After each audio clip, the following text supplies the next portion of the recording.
Dear student, आज का subject है सोशियोलॉजी और इसमें हम देखने वाले हैं 40 महत्वपूर्ण सवालों के आंसर। पहला सवाल है, किसने समाजशास्त्र को समाज का विज्ञान कहा है? इसका उत्तर होगा वार्ड ने। नेक्स्ट क्वेश्चन, किसने कहा समाजशास्त्र सामाजिक क्रियाओं का अध्ययन है? इसका आंसर होगा मैक्स वेबर ने। इसका उत्तर होगा मैक्स वेबर ने। नेक्स्ट क्वेश्चन की ओर मूव करते हैं। नेक्स्ट क्वेश्चन है, द सोशल ऑर्डर नामक पुस्तक किसने लिखी? इसका उत्तर होगा आर बिस्टीड ने। आर बीरस्टीड ने। नेक्स्ट क्वेश्चन, हार्वर्ड ने किसे वर्तमान समाज का इतिहास कहा है? इसका उत्तर होगा समाजशास्त्र को। नेक्स्ट क्वेश्चन, पांचवा सवाल है, C.H. कूले के अनुसार समूह कितने प्रकार के होते हैं? इसका आंसर होगा 2 प्रकार के। अगला सवाल है, सामाजिक समूह की अवधारणा किसने दी? इसका आंसर होगा कूले ने। अगले सवाल की ओर बढ़ते हैं। अगला सवाल है, अंतः समूह और बाह्य समूह में किसके द्वारा भेद किया गया? इसका आंसर होगा जिन्सबर्ग के द्वारा। नेक्स्ट क्वेश्चन, समुदाय क्या है? तो इसका आंसर होगा गांव। गांव समुदाय का एक उदाहरण है। नेक्स्ट क्वेश्चन, अंतः समूह शब्द का सर्वप्रथम प्रयोग किसने किया? इसका आंसर होगा समनर ने। नेक्स्ट क्वेश्चन, प्रत्यक्ष सहयोग किस समूह में पाया जाता है? इसका उत्तर होगा प्राथमिक समूह में। अगले सवाल की ओर बढ़ते हैं। अगला सवाल है, किसने कहा जहां भी जीवन है वहां समाज है? इसका उत्तर होगा मैकाइवर एवं पेज। नेक्स्ट सवाल, मनुष्य एक सामाजिक प्राणी है, यह किसने कहा? बहुत ही इंपॉर्टेंट सवाल है। इसका आंसर होगा अरस्तू ने। अगले सवाल की ओर बढ़ते हैं। अगला सवाल है, समाज सामाजिक परिस्थितियों का एक जाल है, यह किसने कहा है? इसका उत्तर होगा मैकाइवर एवं पेज ने। स्टूडेंट्स, आपको याद रखना चाहिए सारे इंपॉर्टेंट सवाल ही हैं। अगला सवाल है, समाज किस प्रकार का एक नेटवर्क है? इसका उत्तर होगा अंतर व्यक्तिगत मूल्यों का। अगला सवाल है, कार्ल मार्क्स ने समाज को कितने भागों में बांटा है? इसका आंसर होगा 5 भागों में। कार्ल मार्क्स ने समाज को 5 भागों में बांटा है।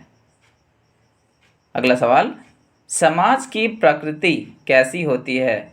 इसका आंसर होगा परिवर्तनशील। समाज की प्रकृति हमेशा परिवर्तनशील होती है, अर्थात समाज हमेशा बदलता रहता है।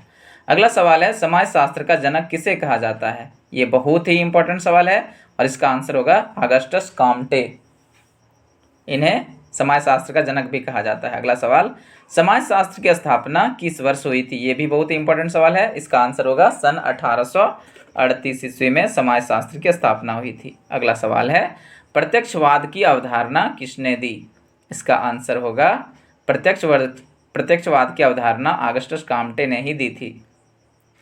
अगले सवाल की ओर बढ़ते हैं। अगला सवाल है, सामाजिक पुनर्निर्माण का सिद्धांत किसने दिया? इसका आंसर होगा ऑगस्टस कॉम्टे ने पुनर्निर्माण का सिद्धांत दिया।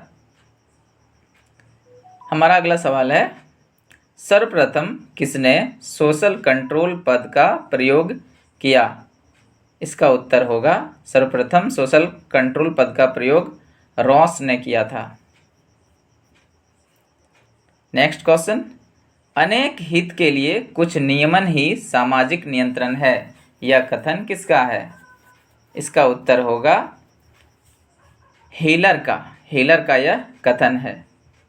अगला सवाल, प्रत्यक्ष सहयोग किस समूह में पाया जाता है? इसका आंसर होगा प्राथमिक समूह में। प्राथमिक समूह में प्रत्यक्ष सहयोग पाया जाता है।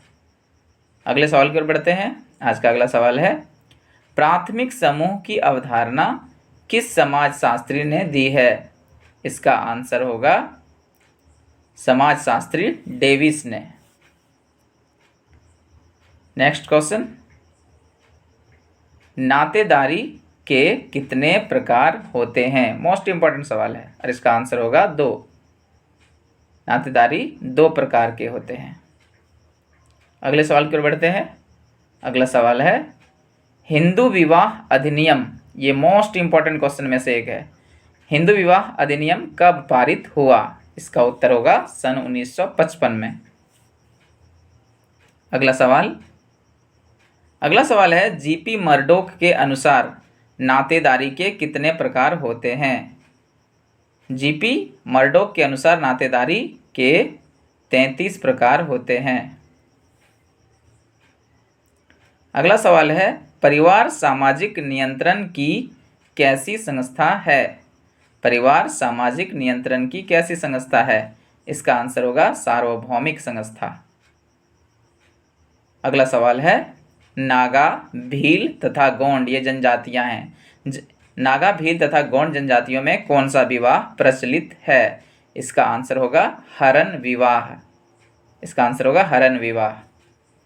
अगला सवाल कौन सा संगठन प्रत्यक्ष सहयोग पर आधारित होता है? इसका आंसर होगा सरकार।